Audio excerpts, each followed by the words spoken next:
Bonjour à toutes et à tous, j'espère que vous allez bien. Bienvenue dans ce live du vendredi 14 novembre. Salut Quentin, comment ça va de ton côté? Aujourd'hui, eh bien, on va attaquer un nouveau texte. Alors pour une fois, on va changer complètement de registre. On va rester bien sûr dans le Jodo Shinshu, mais on va passer, hein, on était actuellement au 12e, 13e siècle avec le Senjaku de Honen. Là, on va passer, eh bien, à l'époque moderne. On va passer au 19e siècle avec un moine, un bonze vraiment très important dans ma branche du Jodo Shinshu qui s'appelle Kiyozawa Manshi, dont je parle honnêtement très très souvent parce que c'est un bonze qui pour moi a une énorme importance dans mon propre parcours spirituel. Et ce qui va être intéressant cette fois-ci, hein, c'est qu'on ne repart pas tout de suite sur un gros texte bien bien long qui va nous occuper pendant des semaines et des semaines. Là, on va regarder un essai qui s'appelle Waga Shinnen, donc ma conviction religieuse ou ma foi religieuse, voilà, plusieurs façons de le traduire, qui est le dernier essai que Kiyozawa Manshi a écrit avant de mourir. Et il est mort très très jeune. Donc on va regarder un petit peu tout ça. Et, quand tu qui me demande comment ça va, écoute, moi ça va très très bien. Je suis content vraiment là de pouvoir parler un peu de Kiyozawa Manshi, en particulier de cet essai, hein, je le cite très très souvent. Comme je dis, c'est un essai qui est important pour moi et qui m'a vraiment permis de comprendre un peu mieux le Jodo Shinshu. Ça m'a donné des clés pour ma compréhension. C'est aussi parce que le vocabulaire est un vocabulaire moderne. C'est un essai, c'est une approche moderne, ce qui peut-être permet de nous connecter un peu plus facilement aux enseignements, parce qu'on est beaucoup moins éloigné de Kiyosawa Manshi, de son époque et de ses problématiques, qu'on ne l'est, de l'époque, par exemple, de Shinran ou de Ronen. Donc je vais vous montrer ça, je vais vous partager mon écran. Alors à la base, cette présentation, hein, il s'agit eh bien, d'une présentation que j'ai donnée pendant, une retraite, que j'avais organisée, avait co-organisée l'année dernière, à laquelle a participé, Dagdeg, hein. Donc Dagdeg, si jamais tu es là, tu passes ou s'il revoit le replay de ce live, il connaît cette présentation. Dagdeg l'a déjà vue et c'est le seul, en fait, c'est le seul qui l'a déjà vue parmi le petit groupe, qui suit ses lives. Donc je me suis dit que ce serait quand même intéressant de la refaire. Donc cette présentation que j'avais faite, elle s'appelle donc Ma conviction religieuse, Waga Shinen, qui est le titre de ce dernier essai de Kiyozawa Manshi. Kiyozawa Sensei et Shinran Shonin, donc Kiyozawa Sensei to Shinran Shonin. Pourquoi est-ce que je l'avais intitulé comme ça? En fait, tout simplement parce que, eh bien, Kiyozawa Manshi, c'est une figure qui fait parfois polémique. Euh, Dans le Jodo Shinshu, pour résumer, hein, on a deux branches principales, hein, de cette école Jodo Shinshu. On a la branche qu'on appelle la branche Higashi Honganji ou Shinshu Otaniha, la branche de l'Est dont je fais partie, et la branche Honganji-ha, donc Nishi Honganji, la branche de l'Ouest. Ces deux branches qui ont été séparées, hein, il y a bien longtemps et qui en fait traditionnellement étaient relativement similaires, à part principalement quelques petites différences au niveau du chant, de la liturgie et des rituels, etc. Il y a une séparation plus nette qui s'est faite entre ces deux branches du Jodo Shinshu, notamment à cause de Kiyosawa Manshi et de ses disciples et ce qui s'est passé historiquement suite à leurs textes, à leurs essais, etc., etc. La branche de l'Est, la branche dont je fais partie, Higashi Honganji, est devenue plus moderniste parce qu'elle a accepté ces enseignements-là. Et la branche Nishi est considérée comme un peu plus traditionnaliste et elle a plutôt tendance à rejeter. Alors, c'est pas 100% vrai, hein, voilà, il faut doser un peu, mais on va dire, si on caricature un peu, hein, la branche Nishi Honganji a tendance un peu à rejeter cette interprétation un peu plus moderniste des enseignements. Donc, on a vraiment une sorte de fracture qui s'est faite et le point de fracture, eh bien, c'est Kiyosawa Manshi et ce qui va découler de ses enseignements et des enseignements de ses disciples. Donc c'est pour ça que c'est important et intéressant de regarder Kiyosawa. Et moi, ce que j'avais voulu faire dans cette présentation, moi qui suis honnêtement un grand fan de Kiyosawa Manshi et de ses textes, ce que j'avais voulu faire dans cette présentation, et salut Dagdeg, eh bien, c'était justement montrer que, eh bien, oui, effectivement, Kiyosawa Manshi est un moderniste, oui, il emploie un vocabulaire moderne, mais ce qu'il présente, notamment dans son dernier essai, est tout à fait en accord avec ce que Shinran enseigne, et j'avais voulu montrer du coup les parallèles entre l'enseignement de Kiyosawa Manshi et l'enseignement de Shinran Shonin, même si effectivement le vocabulaire n'est pas exactement le même, même s'il y en a un qui le tourne d'une façon plus moderne, le sens, le cœur de ces enseignements, eh bien, reste le même. Donc c'est ça que j'avais essayé de faire et c'est pour ça que j'avais intitulé «Les parallèles entre l'expérience religieuse de Kiyosawa Manchi, décrite dans son dernier essai, et celle de Shinran Shonin». Donc concrètement, ce que je vais faire dans cette présentation, et du coup, j'expliquais Dagdeg, hein, toi tu l'as déjà vu, je sais la présentation qu'on avait faite pendant ta retraite, la retraite à laquelle tu avais participé l'année dernière. Et je me dis que c'est intéressant à tout le monde pour tout le monde de le revoir, hein.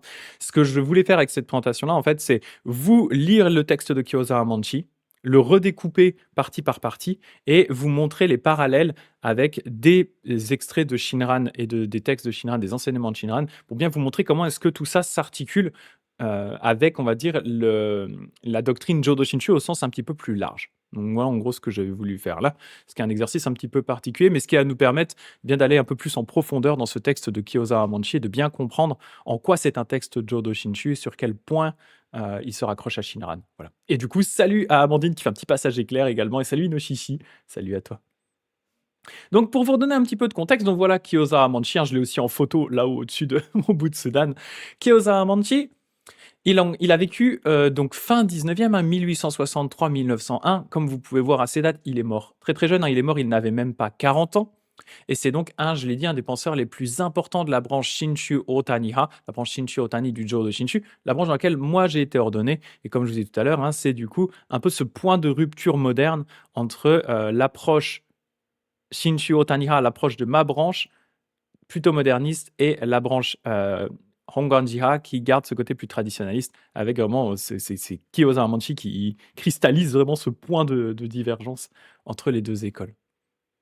Donc il a fortement contribué à moderniser les enseignements du Jodo Shinshu sur plusieurs éléments, hein. Déjà en prenant l'importance de l'introspection, c'est-à-dire le fait que, oui, effectivement, on a des textes du Jodo Shinshu, on a les écrits de Shinran, on a les sutras, on a les écrits de Rennyo, les écrits des maîtres, etc.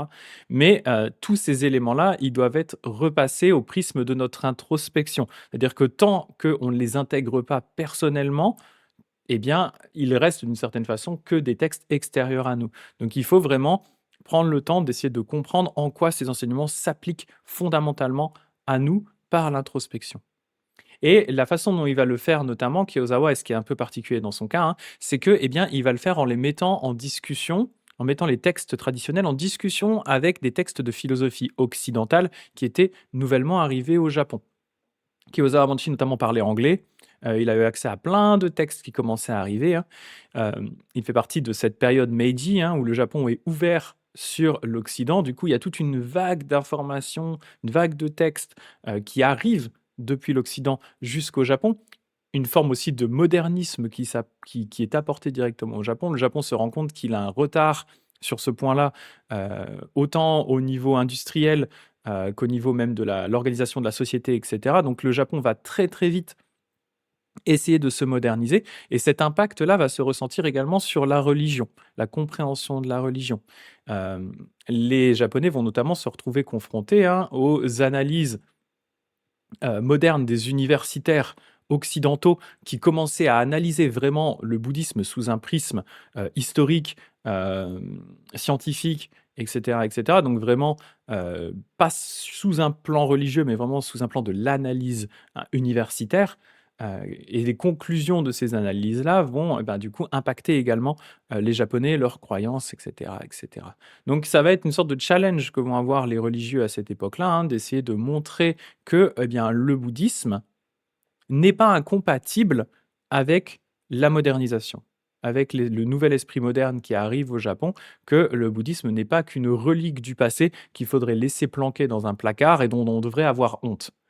Et le rôle vraiment des gens comme Kyozawa, c'est de dire non, regardez, effectivement, le bouddhisme est tout à fait compatible avec voilà, un fonctionnement moderne. Il faut juste savoir le comprendre correctement et l'expliquer correctement. Et donc, ce texte qu'on va regarder aujourd'hui, hein, qui s'appelle Ma conviction religieuse, Waga Shinnen, c'est le dernier essai qu'il a écrit juste avant sa mort. Et c'est donc considéré comme son œuvre majeure. C'est vraiment un peu son testament. Voilà. Et c'est pour ça qu'il a vraiment cette espèce d'aura assez incroyable. Et parmi les disciples de Kyozawa, on va retrouver plein d'autres penseurs majeurs de la branche Shinchu Otani, dont je fais partie, tels que Soga Ryojin, Akigara Suehaya, Kaneko Dae et Yasuda Rijin, qui, effectivement, ont tous essayé de apporter un peu leur pierre à l'édifice de ce qu'avait commencé à écrire Kyozawa Manshi. Et le problème de sa mort prématurée, vu qu'il est mort très, très jeune, il n'a pas non plus eu le temps de pousser jusqu'au bout ses enseignements. Donc, eh bien, ça va revenir, c'est un peu la tâche de ses disciples, d'essayer de poursuivre, eh bien, ce travail-là, et ils vont le faire un peu chacun à leur façon, chacun avec leur propre sensibilité. Et on pourra avoir l'occasion, hein, je pense un peu plus tard, d'étudier notamment un texte de Soga Ryojin que j'avais traduit, voilà, il y a quelques-uns de ces textes qui ont été traduits en anglais, Soga Ryojin, Yasuda Rijin, Kaneko Dae, Akigara Suehaya aussi. On a quelques textes traduits en anglais, mais on n'a pas des masses non plus de littérature disponible. Donc on fait un peu avec ce qu'on a. Voilà. Et tu sais combien de temps entre ses écrits? Ça va, quelques jours. Il a vraiment écrit quelques jours avant de mourir. Kyoza Amanshi, hein, il est mort de tuberculose. En fait, il savait qu'il était condamné, hein, concrètement.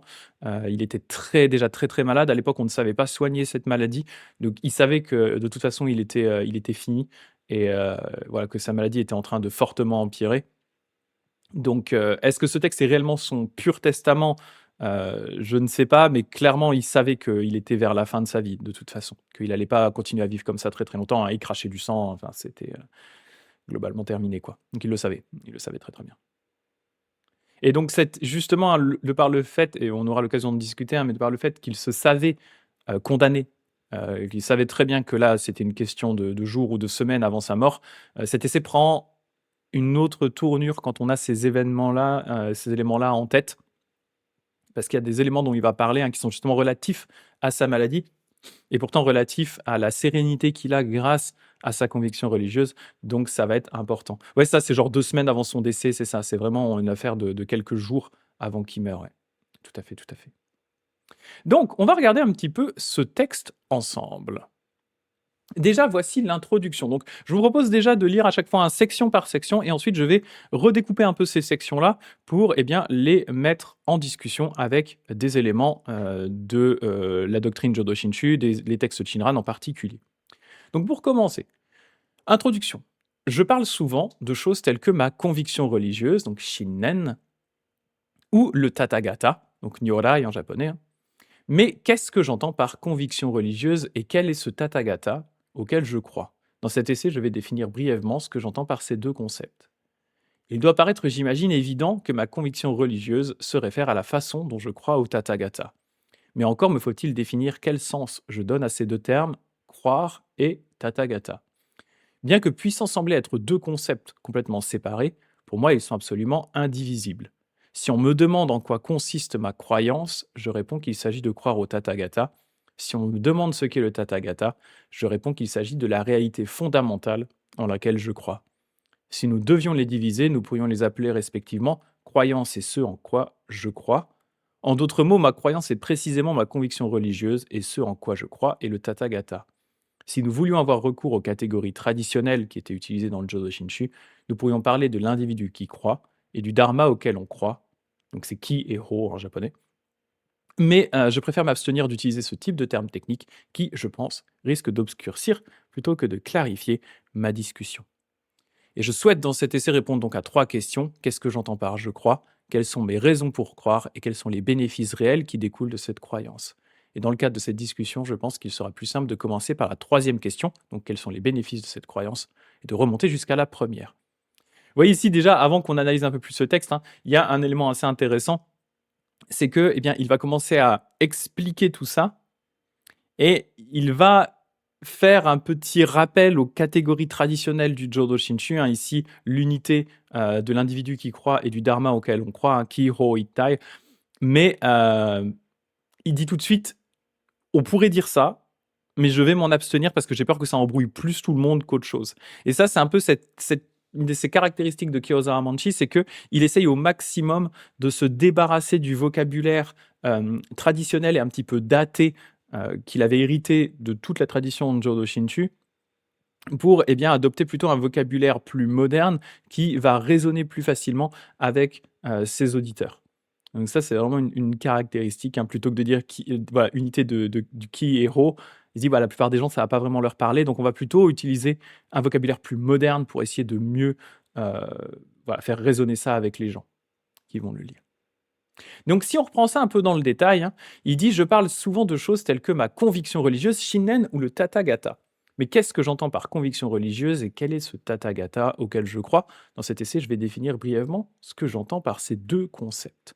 Donc Tathagata ici quand, Kiyosama Manshi utilise ce terme, hein, Tathagata ou en japonais il utilise le terme Nyorai, ainsi venu, hein.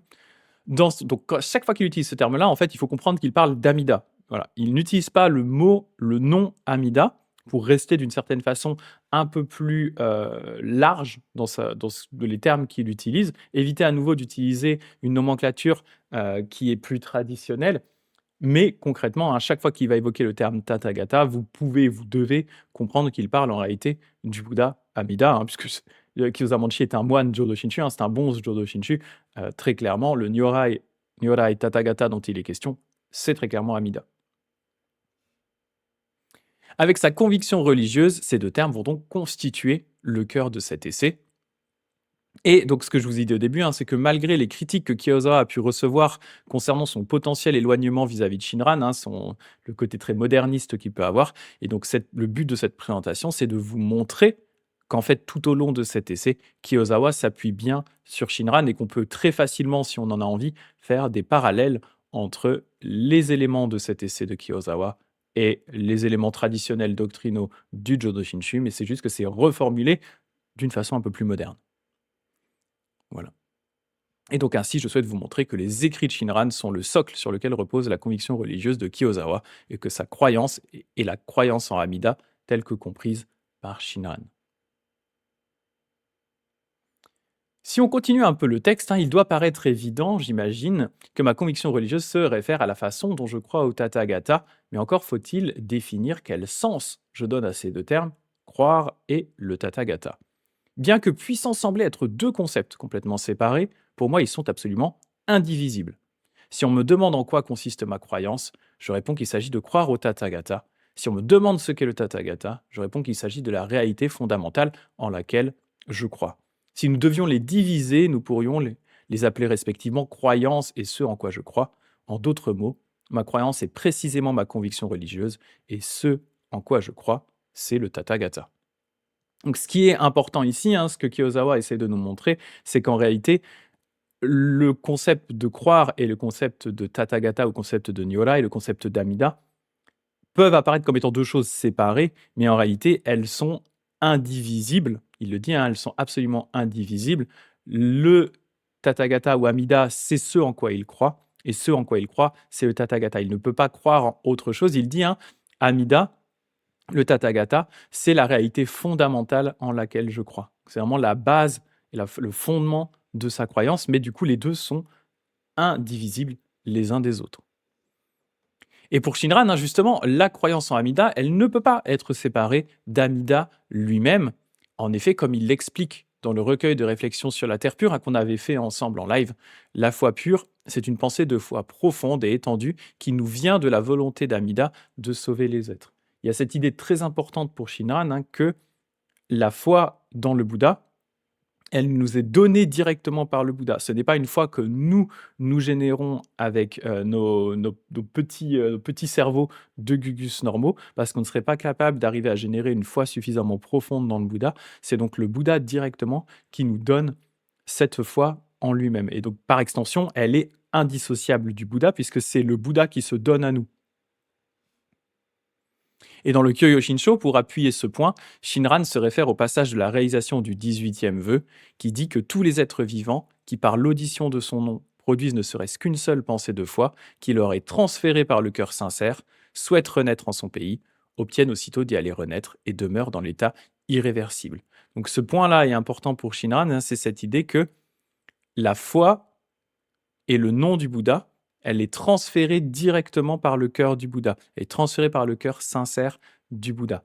C'est une lecture ici qui est une lecture particulière de Shinran, hein. Le texte normal en chinois devrait se lire que du style, quelque chose du style, hein: «Tous les êtres vivants qui, par l'audition de son nom, produisent ne serait-ce qu'une seule pensée de foi et les transfèrent et la transfèrent d'un cœur sincère, souhaitant renaître en son pays, obtiennent d'y aller naître». La lecture traditionnelle chinoise, hein, c'est de dire que c'est nous qui transférons tous nos mérites d'un cœur sincère pour renaître dans la terre pure.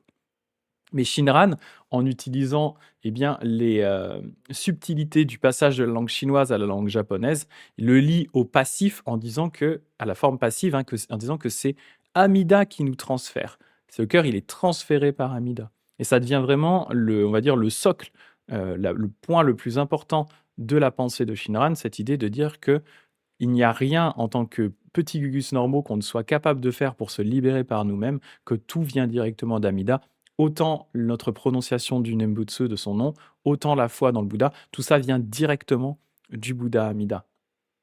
Et donc, comme cela vient directement du Bouddha Amida, les deux sont inséparables. Notre foi dans le Bouddha et le Bouddha sont globalement inséparables, puisque la foi vient directement du Bouddha.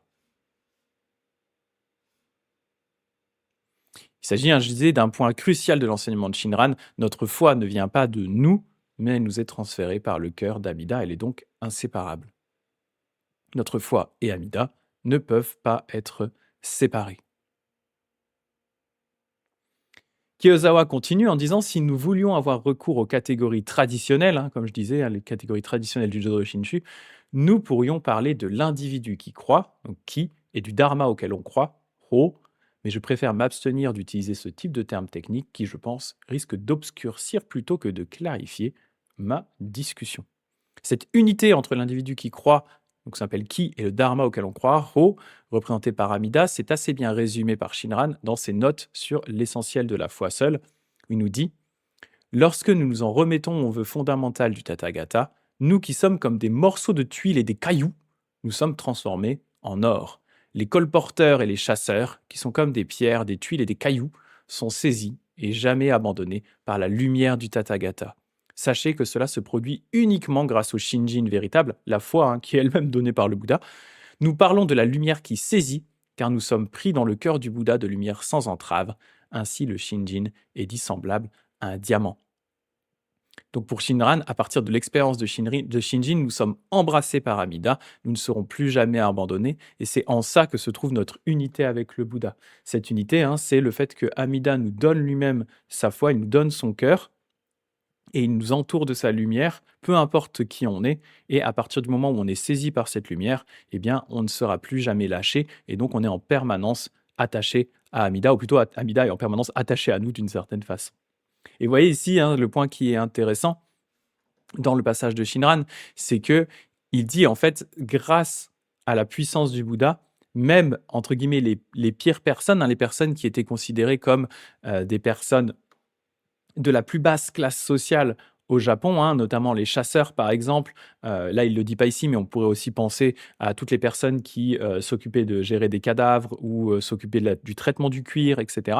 Donc toutes ces personnes-là, hein, qui sont comme des pierres, des tuiles et des cailloux, c'est-à-dire par rapport, on va dire, aux préceptes bouddhistes, par rapport aux notions de moralité et de pureté bouddhiste, elles sont considérées vraiment comme des gros nazes, hein, des cailloux, des vieux cailloux et des tuiles. Eh bien, grâce à la puissance du Bouddha, eh bien, même ces personnes-là, elles sont saisies et jamais abandonnées, et elles sont donc transformées en or. Nous qui sommes comme des morceaux de tuiles et des cailloux, sommes transformés en or. Et vous voyez que Shinran, ici, hein, lui, il se met dedans aussi, hein. Il dit nous qui sommes comme des morceaux de tuiles et des cailloux, sommes transformés en or. Donc nous qui n'avons aucune possibilité de nous libérer par nous-mêmes, nous qui sommes des ratés de la voie bouddhiste, qui ne sommes incapables de suivre vraiment les préceptes, voire qui avons un mode de vie qui est en opposition avec les préceptes, avec les notions classiques de moralité, etc., eh bien, malgré tout, eh bien, on est transformé en or. Le Bouddha nous saisit à jamais et il nous libère comme ça. Donc, on n'est pas rejeté, on ne sera jamais rejeté. Donc, il y a cette unité qui se crée entre nous et le Bouddha.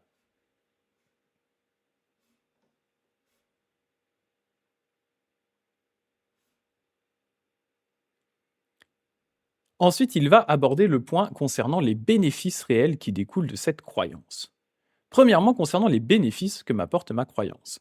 Ma croyance a pour effet principal de dissiper ma détresse et ma souffrance. On pourrait parler d'effet salvifique, mais peu importe comment nous l'appelons, ce que je peux dire est que pendant ces moments où je me sens anxieux, voire même angoissé, émotions qui peuvent être provoquées par une variété de causes et conditions différentes, notamment le fait qu'il est en train de mourir, hein, si cette croyance vient à se manifester dans mon cœur, je me sens soudain calmé, voire même joyeux. La façon dont cela se passe est la suivante. Quand ma croyance se manifeste, elle prend complètement possession de mon esprit, de telle sorte qu'il n'y reste plus aucune place pour les illusions ou perceptions erronées. À ce stade, peu importe dans quelles circonstances problématiques je me trouve, tant que cette croyance est présente, ces choses sont incapables de provoquer en moi des sentiments de détresse ou d'anxiété. En particulier pour quelqu'un d'hypersensible tel que moi, et encore plus maintenant que mon état émotionnel est aggravé par la maladie, si cette chose que j'appelle ma croyance n'était pas là, il me serait impossible d'éviter ces sensations extrêmes de détresse et d'anxiété. Je pense que cette croyance est tout autant essentielle pour une personne en bonne santé que pour quelqu'un comme moi qui souffre fréquemment des effets débilitants de la maladie. Il m'arrive aussi parfois de parler d'un sentiment religieux de gratitude. Ce sentiment religieux de gratitude se réfère à la joie que je ressens lorsque mes angoisses ont été balayées par ma croyance.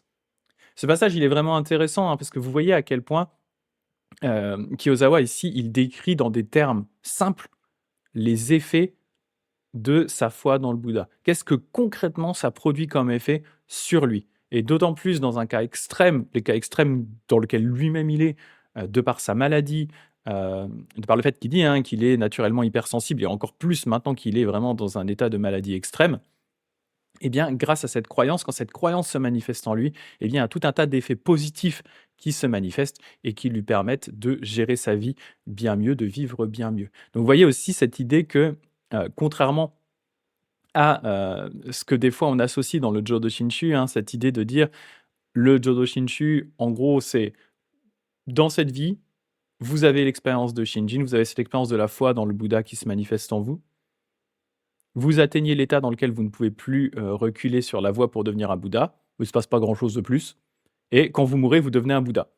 Donc, vous voyez l'idée qui est traditionnelle de dire, en gros, il ne se passe pas grand-chose dans cette vie, à part le fait que vous êtes sûr que quand vous mourrez, vous atteindrez la naissance dans la terre pure et vous deviendrez un Bouddha. Kiyosawa, lui, il a une approche qui est complètement différente. Il dit, ben non, le Bouddha a un effet, il y a des bénéfices réels qui vont s'appliquer, hein, vraiment les bénéfices réels qui découlent de cette croyance, hein, il y a des effets qui vont s'appliquer directement dans cette vie-ci. Cette croyance dans le Bouddha, ce n'est pas quelque chose qui va s'appliquer uniquement après la mort. D'ailleurs, Kiyosawa va en parler plus tard en disant, en vrai, je ne peux pas vous parler de ce qui se passe après la mort parce que je ne l'ai pas vécu, donc ce serait hypocrite de ma part de vous en parler parce que je n'en sais rien.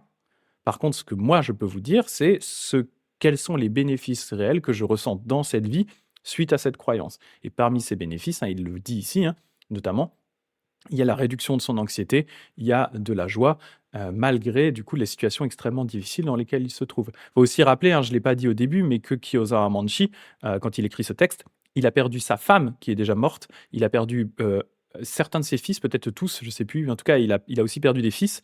Il est en train de mourir, donc il aurait toutes les raisons du monde d'être vraiment pas bien, dans tous les sens du terme. Et pourtant, eh bien, grâce à cette croyance, il arrive, quand cette croyance se manifeste, alors il dit pas que, et c'est ça aussi qui est intéressant, hein, ici, il ne dit pas qu'il est tout le temps joyeux, il ne dit pas qu'il est sans anxiété en permanence. Ce qu'il dit, c'est que peu importe dans quelles circonstances problématiques je trouve, tant que cette croyance est présente, c'est-à-dire tant que cette croyance se manifeste en lui, eh bien, à ce moment-là, il peut échapper à la détresse et l'anxiété. Il ne dit pas qu'il est dans cet état qu'on pourrait appeler d'ataraxie, hein, qui serait un état dans lequel, eh bien, oui, je suis en permanence dans la béatitude absolue. Non, ce qu'il dit juste, c'est, oui, en général, je douille, en général, ça se passe pas bien, mais régulièrement, cette croyance dans le Bouddha ressurgit en moi. Il y a des éléments qui font ressurgir cette croyance en moi, et quand cette croyance est présente à moi, à ce moment-là, je vais mieux. C'est ça qu'il dit. Et ça qui est important aussi de se rappeler, hein, c'est que c'est pas un état de béatitude complet permanent, quoi. C'est juste, voilà, il a des moments où ça lui permet d'aller mieux et ça lui permet de tenir au jour le jour, quoi. Et salut à Dagdeg qui doit y aller. Et oui, Quentin, tu disais tout à l'heure par rapport à l'idée de transformer les cailloux en or. Effectivement, hein, c'est comme le titre du fameux livre Jodo Shinshu de Taitetsu Uno, Bits of Rubble Turned into Gold. Effectivement, ça vient de là. Ça vient de cet extrait de Shinran, hein, qui dit que effectivement, cette foi dans le Bouddha transforme même les cailloux en or, hein. C'est une sorte de pierre philosophale spirituelle, qui transforme, nous, les petits cailloux tout pourris, en or. Exactement. Exactement, exactement. Donc voilà, en tout cas, moi, j'apprécie vraiment et ça fait partie justement, juste pour, avant de continuer, de ces choses qui, moi, m'ont vraiment marqué dans cet essai, hein. Il y a plusieurs choses, bien sûr, qui m'ont marqué, mais déjà, voilà, cette idée de montrer vraiment quels sont les effets de cette croyance, mais dans un vocabulaire, dans une façon de parler qui est très simple à comprendre et dire que oui, effectivement, le Jodo Shinshu, ça ne se limite pas, comme, certaines croyances que certaines personnes ont, à, une religion qui met l'accent sur l'état post-mortem. En disant, bah, en gros, voilà, dans la vie, une fois que tu as eu Shinjin, tu vis comme une personne normale, mais bon, il se passe pas grand-chose, quoi, et après tu meurs, hop, et tu deviens un Bouddha. Kyoza, il dit, bah non, en fait, il se passe déjà plein de choses dans cette vie-là, il faut juste être tourné vers le Bouddha. Quand vraiment cette croyance dans le Bouddha apparaît, il se passe des choses dans notre vie quotidienne. Ça, pour moi, c'est extrêmement important. Et donc il continue, hein, enfin pour reprendre pardon ici, premièrement donc concernant les bénéfices que m'apporte ma croyance a pour effet principal de dissiper ma détresse et ma souffrance. On pourrait parler d'effet salvifique, mais peu importe comment nous l'appelons, ce que je peux dire est que pendant ces moments où je me sens anxieux, voire même angoissé, émotions qui peuvent être provoquées par une variété de causes et conditions différentes, si cette croyance vient à se manifester dans mon cœur, je me sens soudain calmé, voire même joyeux. La façon dont cela se passe est la suivante. Quand ma croyance se manifeste, elle prend complètement possession de mon esprit, de telle sorte qu'il n'y reste plus aucune place pour les illusions ou perceptions erronées. Donc là, ce que je vais justement essayer de vous montrer, c'est que eh bien, tous ces différents éléments qu'il met en avant ici, ils ont un précédent chez Shinran, et que Shinran aussi, bien entendu, ne limite pas ses enseignements et les effets de la compassion du Bouddha qu'à un effet après la mort. Et pour ça, hein, il met notamment en avant dans le Kyogyo Shinsho, eh bien une liste de 10 bénéfices que le pratiquant du Jodo Shinshu va atteindre en cette vie, donc que le pratiquant qui a reçu Shinjin va recevoir en cette vie. Et ce que je vous ai mis en couleur, eh bien c'est pour moi les différents bénéfices qui font écho à ce que Kyozawa Manshi est en train de décrire dans son essai. On a notamment en un le bienfait d'être protégé et soutenu par des pouvoirs invisibles. Je vais vous dire que ceux qui sont importants, hein. Le bienfait d'être protégé et pris en charge par tous les Bouddhas. Le bienfait d'être constamment protégé par la lumière du cœur du Bouddha. Le bienfait d'avoir une grande joie dans nos cœurs. Le bienfait de prendre conscience de la bienveillance d'Amida et de répondre avec gratitude à sa vertu. On retrouve notamment voilà, ces différents bienfaits que je vous ai mis ici en couleur parmi les 10. On a notamment ici pour moi, le fait que les angoisses et l'anxiété de Kyozawa Manshi soient calmées par sa croyance, eh bien, ça rappelle en effet les bienfaits suivants, hein. Être protégé et soutenu par des pouvoirs invisibles, être protégé et pris en charge par tous les Bouddhas, être constamment protégé par la lumière du cœur du Bouddha. Moi, je l'ai toujours expliqué, hein, ces trois bienfaits, en disant ben, ce n'est pas une protection matérielle telle que on pourrait l'imaginer, hein, ce serait un petit peu naïf. Je me souviens qu'on avait déjà eu cette discussion, je ne sais plus exactement dans quel cadre, mais on en avait déjà parlé ensemble. Euh, Ce serait un petit peu naïf de se dire c'est une protection, genre, vraiment une protection physique, hein, si quelqu'un vient vous agresser, le Bouddha apparaît devant vous et il bloque avant de le Bouddha n'est pas un stand de JoJo's Bizarre Adventure, hein, on va être clair là-dessus, ça marche pas comme ça. Mais c'est une protection plus d'ordre spirituel, c'est une sorte de filet. Moi, je compare souvent ça à un filet, dans lequel, eh bien, on peut, retomber et qui nous maintient dans nos périodes difficiles. C'est exactement là ce qui se passe avec Kyoza Amanshi, hein. Le fait que, eh bien, il est moins anxieux et moins angoissé, pour moi, c'est ça le bienfait, les bienfaits d'être protégé par les Bouddhas, d'être pris en charge par les Bouddhas, d'être protégé par la lumière du cœur du Bouddha. Ces bienfaits, pour moi, c'est des bienfaits d'ordre spirituel. C'est un support, un soutien moral, un soutien mental, un soutien spirituel que nous apportent les Bouddhas qui nous permettent d'aller mieux dans les moments difficiles. Et Kiyosawa, il explique également que quand sa croyance se manifeste, il ne reste plus de place dans son esprit pour les illusions et perceptions erronées. Pour moi, c'est ce qu'on retrouve ici, hein. Euh, voilà, le bienfait de prendre conscience de la bienveillance d'Amida et de répondre avec gratitude. Pour moi, il y a cette idée-là, le fait d'avoir conscience, il n'y a plus de perceptions erronées.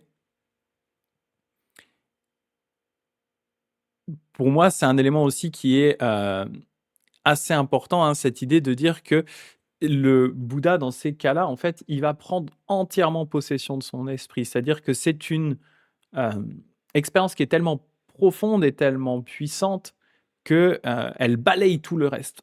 C'est-à-dire et probablement, hein, dans le cas de Kyoza Amanchi, c'est une expérience qui ne va pas durer longtemps. Ces expériences d'ordre spirituel, les expériences qu'on pourrait qualifier d'expériences mystiques, en général, ne durent jamais très longtemps, mais elles vont avoir des effets sur un peu plus long terme. C'est-à-dire que d'un coup, j'imagine, hein, au milieu de sa détresse, en fait, il va y avoir cette expérience du Bouddha qui va prendre complètement possession de son esprit. Le fait de ressentir la compassion du Bouddha, le fait d'être entouré par la lumière du Bouddha qui va prendre complètement possession de son esprit et chasser tout le reste, ne serait-ce que pendant un court instant, hein, ce qui est déjà incroyable. Et ensuite, eh bien, il aura d'une certaine façon des effets à un peu plus long terme de cette expérience-là. Et donc à ce moment-là, hein, toutes ces illusions d'attachement au moi, etc., eh bien, vont disparaître. Et Quentin, c'est une question intéressante que tu me poses ici. Hein. Tu demandes, il a toujours été dans le Jodo Shinshu au cours de sa courte vie. Alors oui, mais Kyoza Amanchi, c'est un cas un petit peu particulier parce qu'à la base, ce n'est pas un fils de temple, c'est-à-dire qu'il n'a pas été éduqué directement dans le Jodo Shinshu. En fait, c'était quelqu'un de très intelligent et il a eu la possibilité pour poursuivre ses études, en fait assez tôt, hein, quand je dis études, c'est vraiment déjà très jeune, d'avoir des bourses pour étudier dans le cadre du Jodo Shinshu. Et donc à la base, en fait, il s'était mis là-dedans parce que c'était une possibilité pour lui de financer des études. Mais en fait, il est tombé dedans complètement. Et comme c'était quelqu'un de très sérieux, en fait, il s'est mis vraiment à fond sur les enseignements du Jodo Shinshu. Et c'est devenu vraiment, il est devenu moine, il est devenu bonze, etc. Donc voilà, ce n'est pas un fils qui a été élevé là-dedans. Voilà, c'est ça qui est intéressant.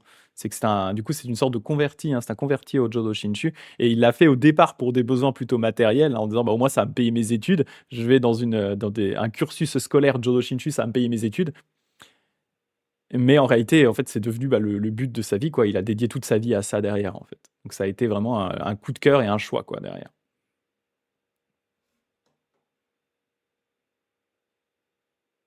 Et donc, comme je disais, hein, c'est intéressant cette idée de dire que dans son esprit, il n'y a plus d'illusions et de perceptions erronées quand cette croyance dans le Bouddha apparaît au fond de son esprit.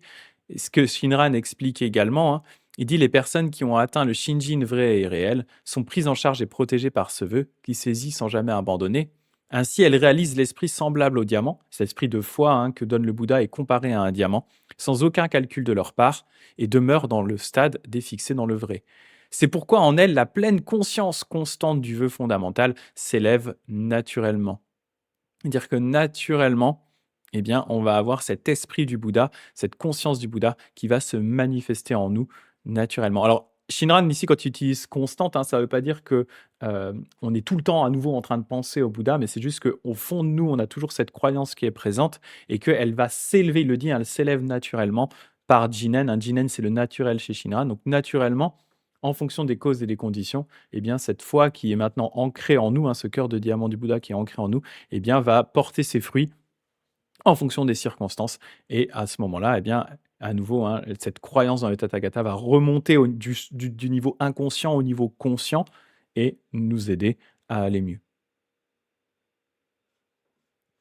Et il explique également que quand sa croyance se manifeste, il se sent joyeux, ce qui rejoint bien sûr le bienfait suivant, hein, le fait d'avoir une grande joie dans nos cœurs, hein, qui était un des 10 bienfaits, le fait de ressentir de la joie.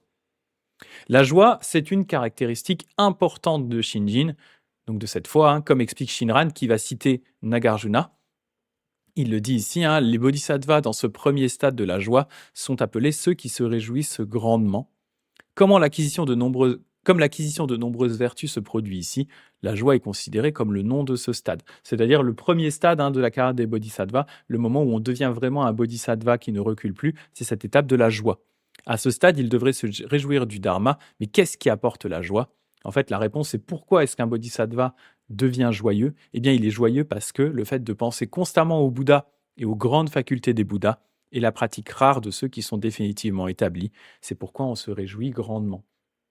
Pour résumer et clarifier ce qui est dit ici, hein, c'est cette idée que pourquoi est-ce qu'on est joyeux? Eh bien, en fait, on est joyeux parce que quand on a ce cœur de Shinjin, ce cœur de la foi qui est en nous, eh bien, très régulièrement, on va penser au Bouddha, on va penser à l'action du Bouddha Amida sur nous, Et c'est le fait de penser au Bouddha Amida, de penser à sa compassion et à sa sagesse, eh bien, ça va nous apporter de la joie.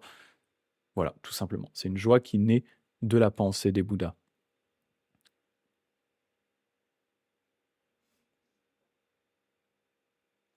Ce qui rejoint également le fait que cette croyance prend entièrement aussi possession de l'esprit de Kiyosawa et dissipe ses illusions.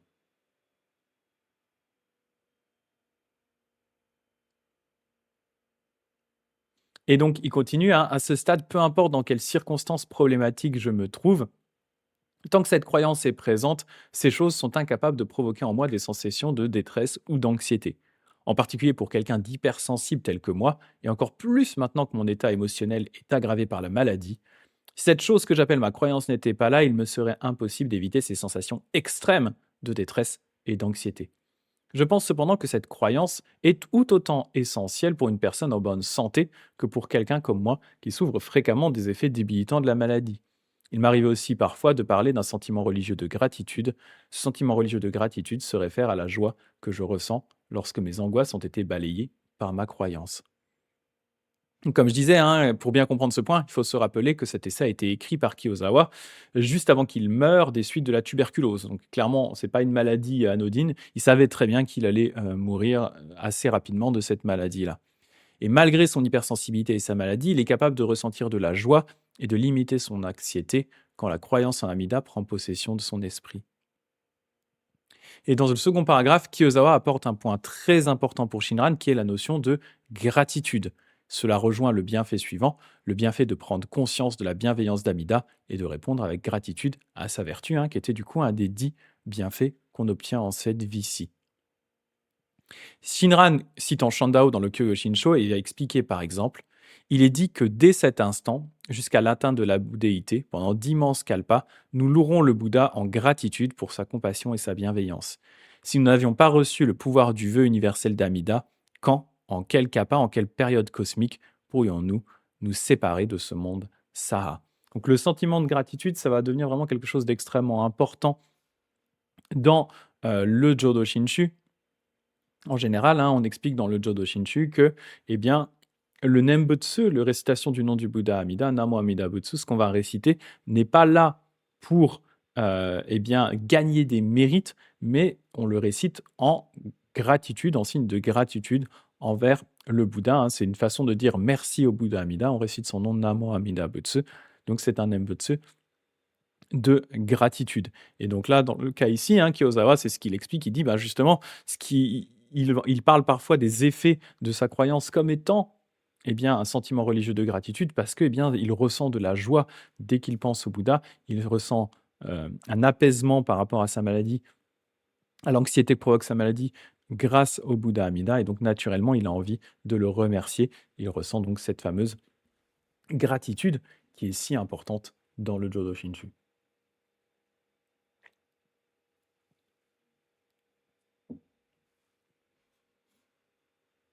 Est-ce que déjà vous aviez des commentaires ou des remarques par rapport à, cette première partie?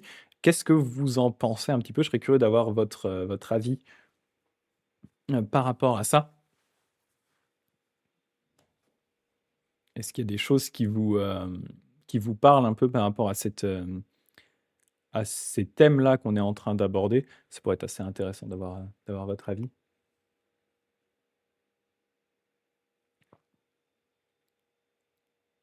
De mon côté, hein, comme je disais, ce qui est extrêmement important pour moi, hein, dans ce texte, c'est vraiment l'idée de l'impact concret qu'a la croyance dans le Bouddha. Heu, pour moi, ça a été vraiment une étape importante pour comprendre le Jodo Shinshu et pour éviter justement cet écueil de dire: «Bah, en fait, on ne parle que de quelque chose qui se situe après la mort, qui n'a pas vraiment d'impact dans notre vie». Et là, on se dit: «Ben, au moins, OK, je peux comprendre un peu mieux maintenant quel est cet impact du Bouddha». Et je sais que, ben, le Bouddha, c'est pas un support que pour la vie après la mort, mais c'est aussi un support dans la vie de tous les jours, en fait. Et que, Kyoza Amanchi là-dessus, c'est pas un cas particulier, en fait. C'est effectivement, pour moi, c'est ce qui devrait être d'une certaine façon la norme. Si c'est un peu en étant un peu polémique, mais pour moi, d'une certaine façon, si on n'est pas capable de ressentir la compassion du Bouddha et l'action du Bouddha dans notre vie maintenant, pourquoi est-ce qu'on la ressentirait plus tard dans une potentielle vie après la mort, si on n'est déjà pas capable de s'en rendre compte maintenant, en fait? Voilà, le Bouddha, il est actif dès maintenant, sa lumière, elle brille sur tout le monde. Donc pour moi, c'est important d'une certaine façon d'en avoir conscience, en fait. C'est ça. Et Quentin qui dit: «C'est réconfortant» et je pense qu'il a eu beaucoup besoin de réconfort. Tout à fait, ouais. Tout à fait.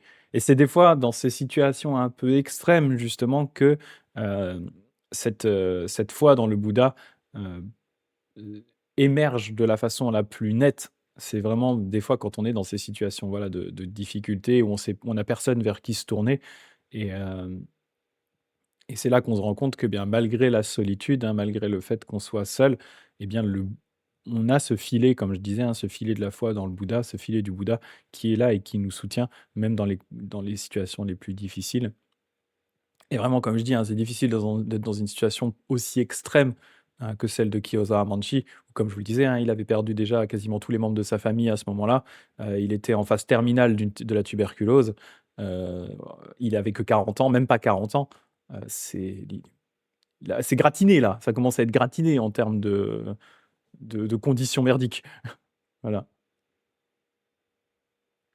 c'est ça. Et Amandine qui dit effectivement la foi dans le Bouddha permet de se libérer des peurs et de partir l'esprit libre et serein. Ouais, je pense que pour lui, c'est un point qui est très intéressant.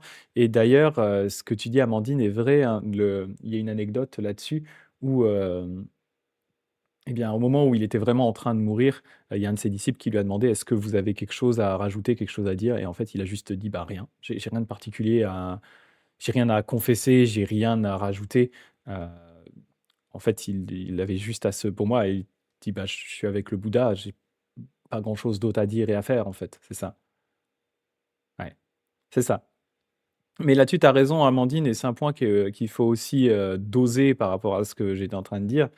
Tu dis, hein, tellement de monde a peur de la mort, du moment de la mort, la peur de l'inconnu. Il y a ça aussi, hein. C'est vrai que il faut faire attention et pas tomber dans l'extrême inverse qu'on retrouve des fois dans ma propre branche, hein, du Jodo Shinshu, qui serait de considérer l'action du Bouddha que dans cette vie. Dire en fait, il y a que ça qui est important. Il y a que ça qui est important, alors qu'effectivement, pour moi, la croyance dans le Bouddha, elle a aussi cet avantage de, eh bien, nous aider par rapport justement à la peur de la mort.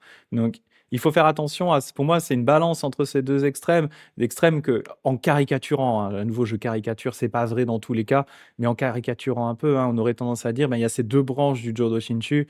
Il y a celle dont je fais partie, hein, l'Ishigashi Ganji, qui aurait tendance à être plutôt à dire, bah, en fait, la seule chose qui est importante, c'est ce qui se passe dans cette vie.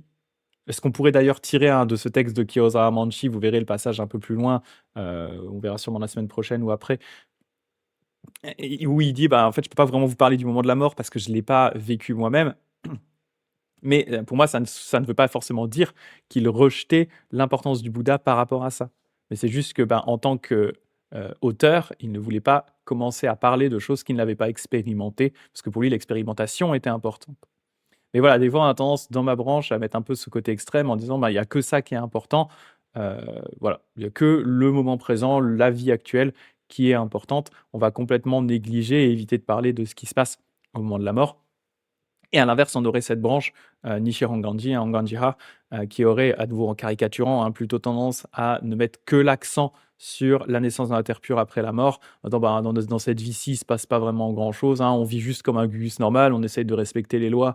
C'est un peu une caricature de Regno, ce que je dis, hein, mais on respecte les lois, on essaie de pas faire trop le bordel et puis, ben, on attend de naître dans la terre pure, la vie suivante où on deviendra un Bouddha. Mais que concrètement, il y a pas des masses d'impact actuellement dans notre vie de tous les jours. Et pour moi, il faut éviter ces 2 extrêmes-là. En fait, la croyance dans le Bouddha, c'est un mix des 2. En fait. C'est quelque chose qui nous soutient dans notre vie de tous les jours et qui continue à nous soutenir dans la vie d'après. Pour moi, c'est ça les 2 éléments sont importants, en fait. Et c'est un peu dommage d'enlever et l'un et l'autre parce qu'ils répondent à des problématiques différentes. Il y en a une qui est nous soutenir dans nos angoisses, dans notre vie de tous les jours, faire de nous des personnes meilleures en se tournant vers le Bouddha. Et de l'autre, eh bien, il y a, comme tu le disais, Amandine, hein, la peur de la mort, la peur de l'inconnu, le fait le côté rassurant de savoir qu'on sera soutenu par le Bouddha également dans cette épreuve-là, c'est aussi important. Donc voilà, pour moi, je ne rejetterai ni l'un ni l'autre. Pour moi, c'est les 2 sont liés. En fait, pour moi, les 2 c'est la même chose. C'est un peu si on reprend un peu cette vieille idée bouddhiste, qui est de dire, bah, heu Il y a en schématisant rapidement, hein, il y a pas de soi. En fait, on est qu'en évolution permanente et qu'en fait, on ne fait que naître et mourir en boucle, déjà tout au long de ce qui nous apparaît être notre vie actuelle et que c'est la même chose qui se passe au moment de la mort, qu'à chaque instant, on est un peu différent. C'est un peu comme ça que je vois cette croyance dans le Bouddha, en fait. Au final, c'est de dire, bah, oui, à chaque instant, je suis déjà soutenu par le Bouddha et comme je suis soutenu maintenant, bah, l'instant de la mort, c'est la même chose en fait. Je continue à être soutenu par le Bouddha de la même façon que je suis déjà soutenu dans ma vie de tous les jours. Voilà. Donc moi, je ne le vois que la continuation de ce qui se passe déjà dans cette vie-ci au final ou dans chaque élément de la vie au final. Voilà. C'est un peu ma façon d'interpréter ou de comprendre ça. Voilà. C'est ça, ouais, c'est intéressant ce que tu dis, Quentin. Tu dis: «On parle quand même de terre pure, donc ce serait pas un peu bizarre de ne pas considérer l'après?» Je suis assez d'accord avec toi. Mais c'est vrai que c'est un extrême qu'on retrouve des fois dans ma propre branche, hein, dont on est des fois un peu coupable ma propre branche, qui est de dire: «Mais en fait, la terre pure, c'est cette vie-ci déjà, en fait. La terre pure est déjà active dans notre monde». Ce que là-dessus, je suis d'accord avec, hein. Le fait de dire: «La terre pure est active déjà dans notre monde», mais pas que. Ça va plus loin que ça, en fait. Heu, que d'une certaine façon, l'extrême serait de dire, en fait: «Ce monde est déjà une terre pure». Là-dessus, je suis pas d'accord. Ce monde, c'est un monde de souffrance, mais la terre pure est déjà en interpénétration avec notre monde. Il y a déjà des éléments de la terre pure qui se retrouvent dans notre monde, ce qui pour moi, hein, est à chaque fois que, eh bien, il y a quelque chose de bien qui se passe, quelque chose de beau, quelque chose, des sentiments de compassion, d'amour et cetera qui se passent, c'est d'une certaine façon, comme si c'était une intrusion de la terre pure déjà dans notre monde à nous. Mais ça ne veut pas dire que notre monde est une terre pure. Il faut faire attention, à nouveau, faut nuancer un peu ses propos. Mais dans ma branche, on a des fois tendance à dire ça, que notre monde est déjà une terre pure d'une certaine façon, que c'est juste parce qu'on ne le voit pas correctement. Ouais, voilà, je ne pense pas de cette façon-là. Euh, voilà. Mais après, ouais, c'est parce que j'essaie d'éviter les deux extrêmes, à nouveau, ces deux extrêmes. Mais là-dessus, je suis assez d'accord avec toi, Quentin, complètement. Ce serait bizarre de ne pas considérer l'après également. Tout à fait, hein, tout à fait. Et à Amandine qui dit en même temps, c'est pas comme si on avait le choix de mourir ou pas, tout à fait. Donc alors lâchons prise, tout à fait. On a de toute façon pas le choix. Exactement, exactement, exactement. Mais voilà, c'est des discussions et c'est des discussions qui ont été amenées, hein, par justement, à nouveau, Kiyosawa, c'est ce qui cristallise un peu cette séparation entre les 2 branches principales du Jodo Shinshu à l'époque moderne et qui fait vraiment, voilà, qui cristallise cette différence d'orientation entre un Jodo Shinshu plutôt orienté sur cette vie-ci et un Jodo Shinshu plutôt orienté sur ce qui se passe après la mort. Donc voilà, qui sépare vraiment ces 2, qui crée cette espèce de séparation entre les 2 branches, qui est caricaturale à nouveau, hein, parce qu'on a dans un cas comme dans l'autre, il y a des exceptions.